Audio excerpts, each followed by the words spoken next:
I am N. Nilappa, JL in ANT, working at Government Junior College, Sarun Nagar, RR district.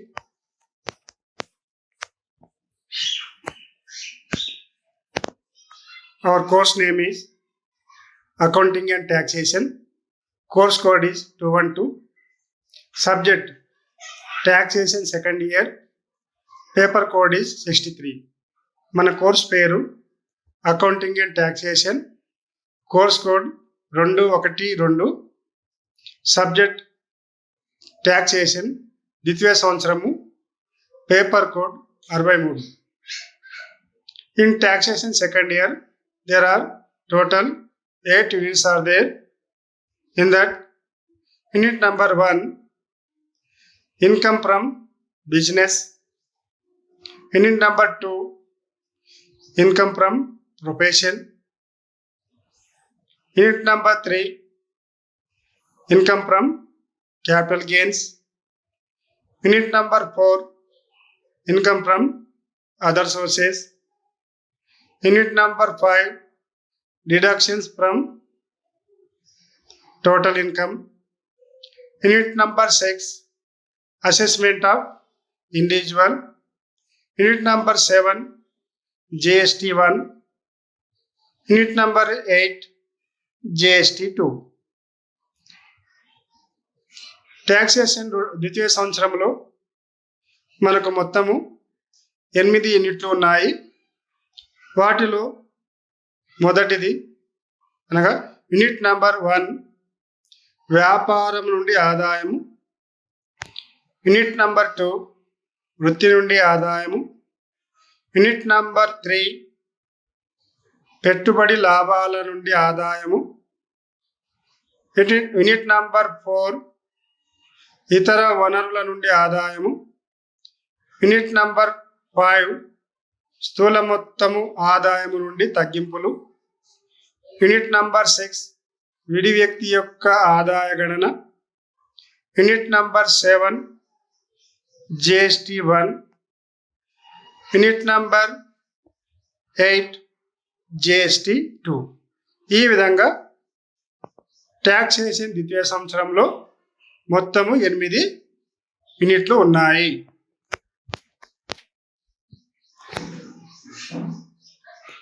Today I am going to explain 4th unit, income from other sources. In that, before entering in this chapter, we need to know some discussing points. They are listed here. In that, number 1, income from other sources, meaning and explanation. Second one, how to decide other income. Third one, what incomes comes under this head of income. Fourth one, interest on securities and calculation system. Fifth one, kinds of securities and method of calculation of interest on securities. Sixth one, deductions under section 57. Seventh one, 2 marks and 6 marks questions and exercises.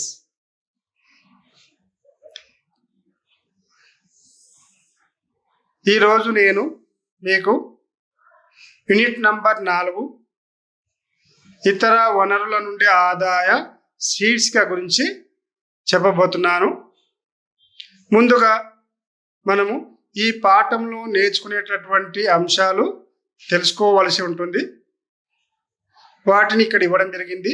వాటిలో మొదటవది ఇతర వనరుల నుండి ఆదాయం, అర్థం మరియు వివరణ. రెండవది ఇతర వనరుల నుండి ఆదాయం అని నిర్ధారణ చేయడం. మూడవది ఈ శీర్షికలో వచ్చే ఆదాయాలు. 4వది సెక్యూరిటీలపై వడ్డీ లెక్కింపు విధానము. 5వది సెక్యూరిటీల రకాలు మరియు సెక్యూరిటీలపై వడ్డీ లెక్కింపు సూత్రాలు. 6వది సెక్షన్ 57 ప్రకారం ఇచ్చే తగ్గింపులు. 7వది 2 మార్కుల మరియు 6 మార్కుల ప్రశ్నలు మరియు అభ్యాసాలు. ఈ పాఠంలో మనం నేర్చుకునేటటువంటి అంశాలు.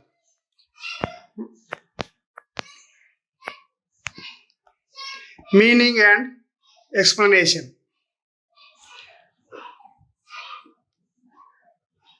Income from other sources is one of the head of income chargeable to tax under the Income Tax Act 1961. Meaning, any income that is not covered in other 4 heads of income is called other income. It is treated as income from other sources. It is taxable under the head of income from other sources. అర్థం మరియు వివరణ. ఆదాయం పన్ను చట్టం 1961 ప్రకారం assessee యొక్క ఇతర ఆదాయములపై పన్ను విధించడానికి ఈ శీర్షిక ఉపయోగపడుతుంది. ఇతర వనరుల నుండి ఆదాయం అనగా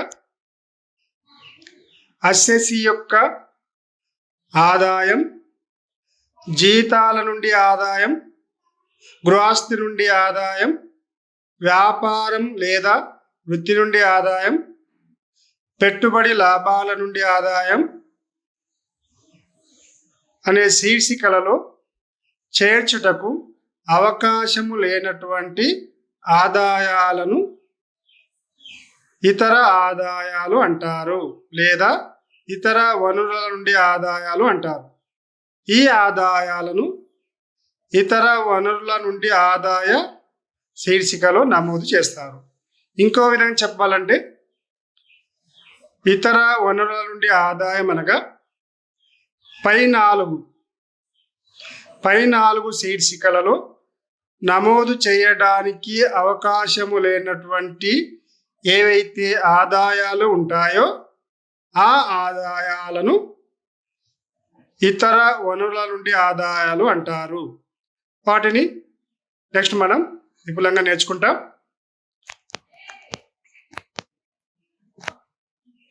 next, how to decide other income. ఇతర వనరుల నుండి ఆదాయమును ఏ విధంగా నిర్ధారణ చేయాలి అనే దాని గురించి ఇక్కడ మనము నేర్చుకుంటాం. Each income of assessee must be satisfy some conditions when the income is going to entered in specific head of income. For that, the following are the conditions to be applied for each head of income. In that first one, head of income from salary. Head of income from salary. In this head, the condition is master and servant relationship is must required.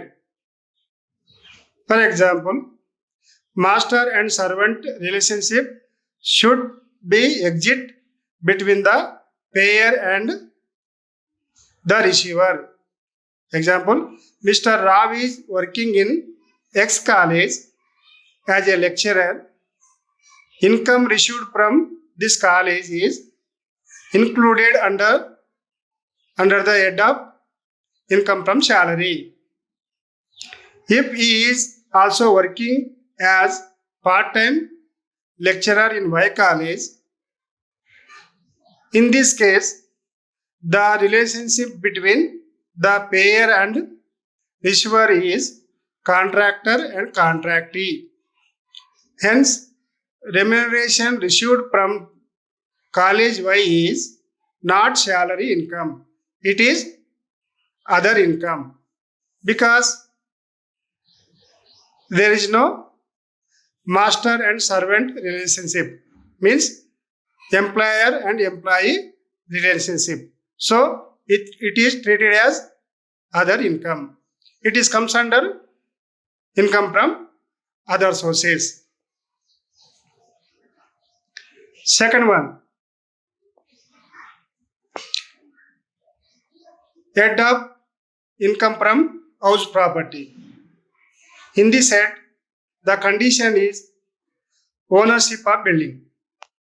As per this condition, the income of assessee must be satisfied this condition. Then only the income comes under income from house property. Otherwise, it is comes under income from other sources. For example, if assessee have own building and lets it out, then the rent received will be treated as income from house property. Here, main condition is ownership of the building.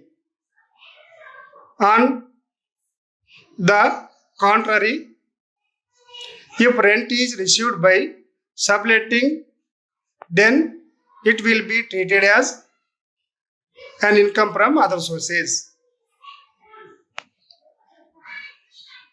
Third one, head of income from business or profession. In this head, in case of business, bearing up risk. In case of profession, practicing of profession. As per this condition, this income of assessee, as per this condition, the income of assessee must be satisfied this condition. Then only the income comes under income from business or profession. Otherwise, the income comes under income from other sources. For example, if the income is derived by risk bearing, it is treated as business income. If an income is derived by practicing the profession, then it will be treated as profits or gain from profession. Example, income derived by a doctor by running a clinic or nursing home. If the doctor is employed in a government hospital or any other hospital, then the income will be treated as salary income. Fourth one,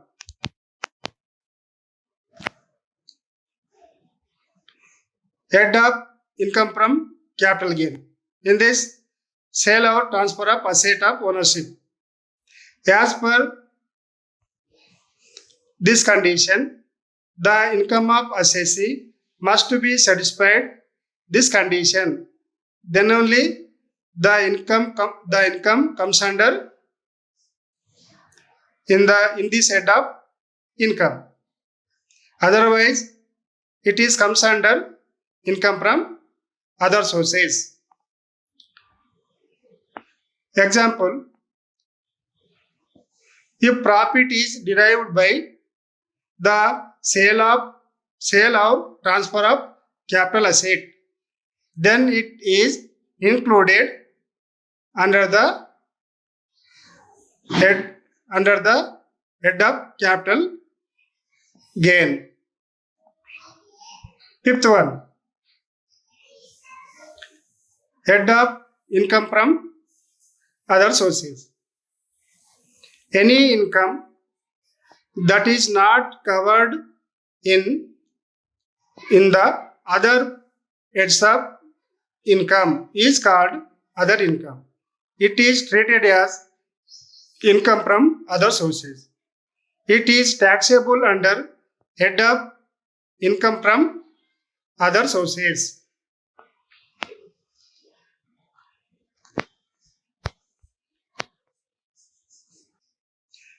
ఇతర వనరుల నుండి ఆదాయం అని నిర్ధారణ చేయడానికి ఆదాయం పన్ను చట్టం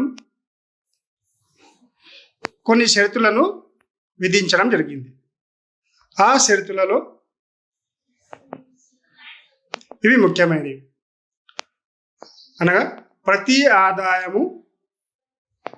ఆదాయమును దాని యొక్క ప్రత్యేకమైన శీర్షికలో చేర్చుటకు ఆదాయం కొన్ని షరతులను సంతృప్తి పరచవలెను.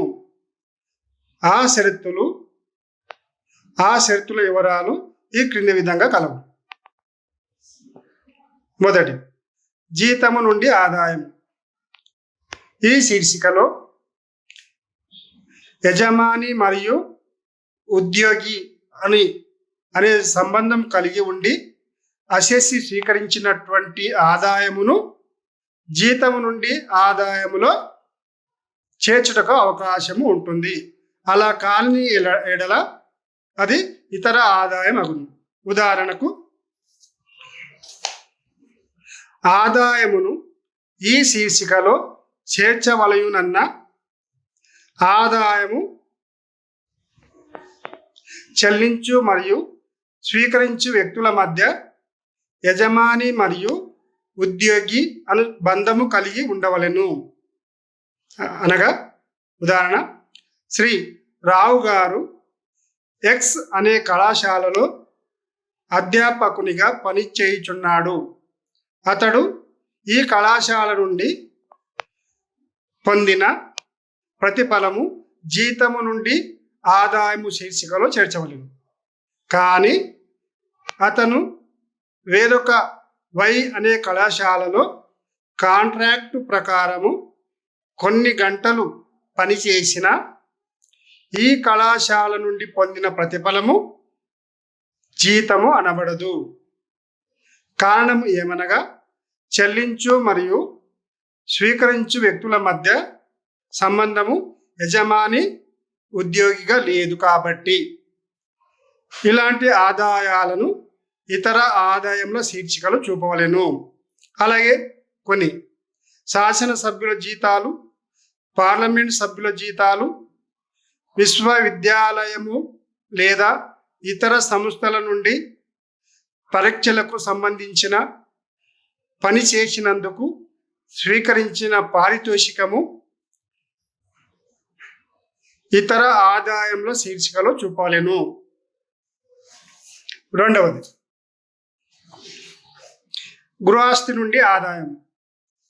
ఈ శీర్షికలో అసెస్సి గృహంపై యాజమాన్యపు హక్కు కలిగి ఉండవలెను. ఈ విధంగా యాజమాన్యపు హక్కు కలిగి ఉండి అలాంటి గృహాన్ని అద్దెకు ఇవ్వడం వల్ల స్వీకరించినటువంటి ఆదాయము గృహస్థి నుండి ఆదాయములో చేర్చుటకు అవకాశము ఉంటుంది. అలా కాని ఎడల అది ఇతర ఆదాయం అగును. ఉదాహరణకు, అసెస్సి భవనమునకు యజమాని అయి ఉండి ఆ భవనమును అద్దెకు ఇచ్చినప్పుడు ఈ అద్దెను గృహస్థి నుండి ఆదాయముగా పరిగణించవలెను. అనగా భవనము యొక్క యాజమాన్యము ఇక్కడ ముఖ్యమైన షరతు. అసెస్సి అద్దెపై తీసుకొని ఆ గృహమును తిరిగి అద్దెకి ఇచ్చినట్లయితే ఆ విధంగా స్వీకరించినటువంటి ఆదాయము ఇతర ఆదాయం అగును. అనగా ఇతర ఆదాయముల నుండి ఇతర వనరుల నుండి ఆదాయం శీర్షికలో చేర్చవలసి ఉంటుంది. ఎందుకనగా అసెస్సికి ఇక్కడ గృహంపై యాజమాన్యపు హక్కు లేదు. అద్దెపై తీసుకొని తిరిగి అద్దెకి ఇవ్వడం జరిగింది కాబట్టి అది ఇతర ఆదాయం అవుతుంది. మూడవది వ్యాపారము లేదా వృత్తి నుండి ఆదాయం. ఇందులో వ్యాపార పరంగా అయితే నష్ట భయమును భరించడం, వృత్తిపరంగా అయితే వృత్తి నిర్వహణ అనే షరతులను సంతృప్తి పరచవలసి ఉంటుంది. ఎలా అనగా, ఉదాహరణ, నష్ట భయమును భరించి ఆదాయమును పొందిన అది వ్యాపారపు ఆదాయం అగును. కనుక ఇది వ్యాపారం నుండి ఆదాయం అగును. వృత్తి నిర్వహణ ద్వారా పొందిన ఆదాయము వృత్తి నుండి లాభం అగును. ఉదాహరణకు, ఒక వైద్యుడు వైద్యశాలను నిర్వహించి సంపాదించిన ఆదాయము వృత్తి నుండి ఆదాయం అగును. కానీ అతను ప్రభుత్వ లేదా ఇతర వైద్యశాలలో ఉద్యోగము చేయుట ద్వారా పొందిన పారితోషికము జీతం నుండి ఆదాయం అగును. ఇది గమనించాలన్నమాట. అలాగే నాలుగవది పెట్టుబడి లాభాల నుండి ఆదాయం. ఈ శీర్షికలో ఆస్తి బదిలీ లేదా అమ్మకం అనే షరతును సంతృప్తి పరచవలసి ఉంటుంది. అనగా పెట్టుబడి ఆస్తి అమ్మకము ద్వారా లేదా బదిలీ ద్వారా పొందిన అది పెట్టుబడి ఆదాయం అగును. దీనిని పెట్టుబడి లాభాల నుండి ఆదాయం శీర్షికలో చేర్చడానికి అవకాశం ఉంటుంది. అలా కాకుండా ఆస్తులను అద్దెకి ఇవ్వడం వల్ల స్వీకరించినటువంటి ఆదాయము ఇతర వనరుల నుండి ఆదాయం అవుతుంది. ఐదవది ఇతర వనరుల నుండి ఆదాయ శీర్షిక ఆదాయాలు. ఈ శీర్షికలో ఆదాయమును పై 4 శీర్షికలలో నమోదు చేయడానికి అవకాశము లేనటువంటి ఆదాయాలను ఇతర ఆదాయాలు అంటారు.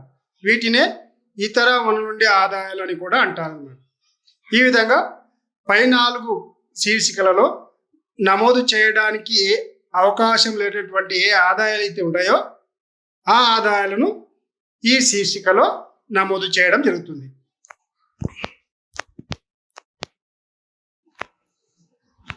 Next, list of incomes comes under this head of income. The following incomes comes under in this head of income. First one,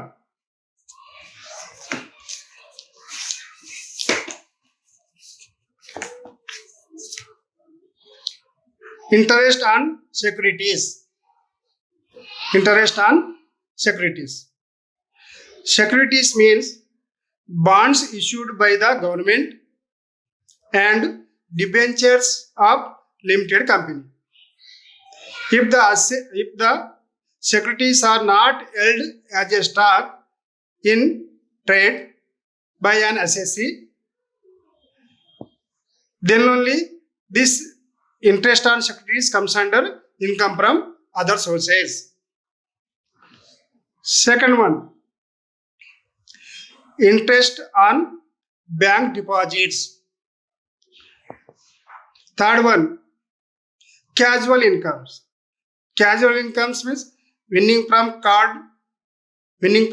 card games, lotteries, crossword puzzles, or from any kind of gambling or betting, etc.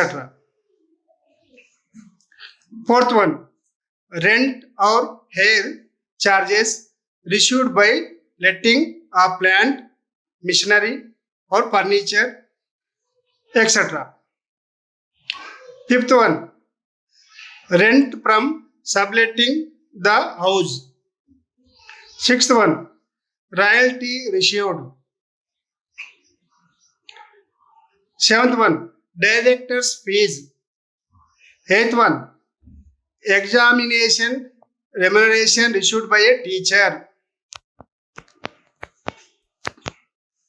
Ninth one, agricultural income from foreign lands.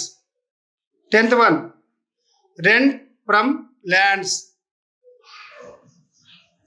11th one, interest on securities issued by a foreign government. 12th one, interest on loan given. 13th one, interest on income tax or any other tax refunds. 14, last one, remuneration received by MPs and MLAs. These incomes comes under income from other sources.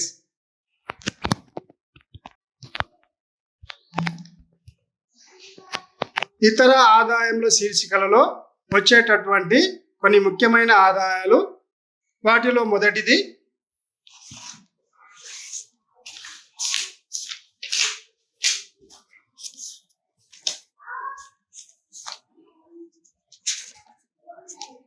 సెక్యూరిటీలపై వడ్డీ. సెక్యూరిటీలపై వడ్డీ.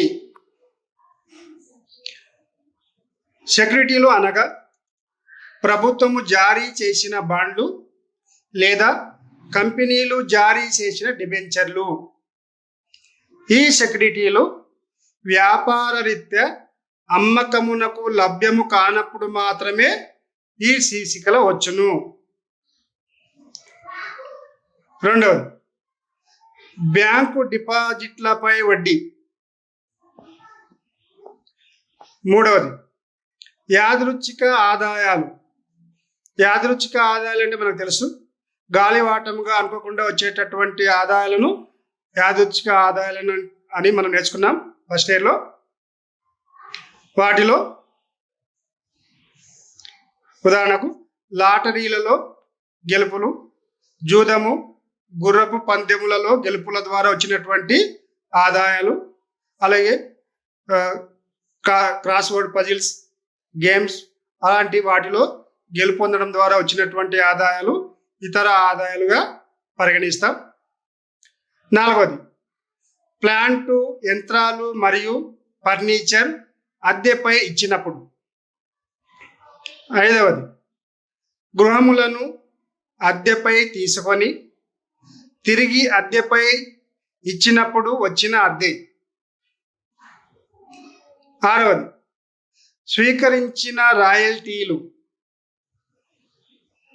ఏడవది డైరెక్టర్ల fee. ఎనిమిదవది పరీక్షల నిర్వహణకు మరియు వాటి తాలూకు పొందిన ప్రతిఫలము. తొమ్మిదవది విదేశాలలో ఉన్న వ్యవసాయ భూముల నుండి ఆదాయము. పదవది భూమి నుండి వసూలైన అద్దె. 11 విదేశీ ప్రభుత్వములు జారీ చేసిన బాండ్లపై వడ్డీ. 12 ఇచ్చిన రుణాలపై వడ్డీ. 13 ఆదాయపు పన్ను లేదా ఇతర పన్నుల వాపసులపై వడ్డీ.